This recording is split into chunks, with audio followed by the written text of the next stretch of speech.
This is Antonio Buehler of the Peaceful Streets Project. The goal of the Peaceful Streets Project is to protect and serve each other.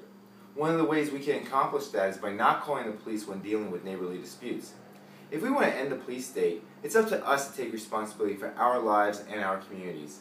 Calling the police over minor disputes could get our neighbors arrested, injured, or killed. In fact, a simple internet search will give you countless examples where police ended up killing the person who called them for help. Instead of calling the police, we should talk to one another to try to resolve disputes amicably. That's what Sovereign Living is all about. And my good friends John and Kat are walking the walk with their new show, Sovereign Living. Our neighbors would leave the dogs out with no shelter, tied to trees with no access to food and water. So many people said, call the police, call animal control, call government, call government, call government, bring in the guns. I don't want to bring government into their life, just as I don't want them to bring government into mine.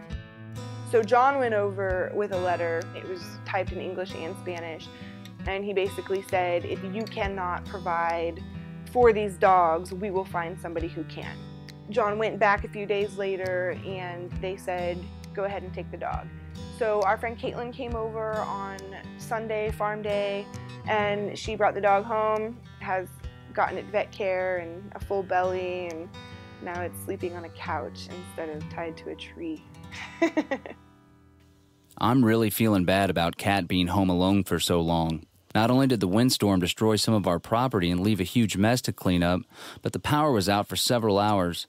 It's not just an inconvenience to be without power on a hot Texas day, but we were relying on that power to keep our egg incubators going. I'm worried the eggs won't hatch, holding us back from raising our chicken population by 15 to 20 new chickens. This has completely reinforced my belief in getting off the power grid.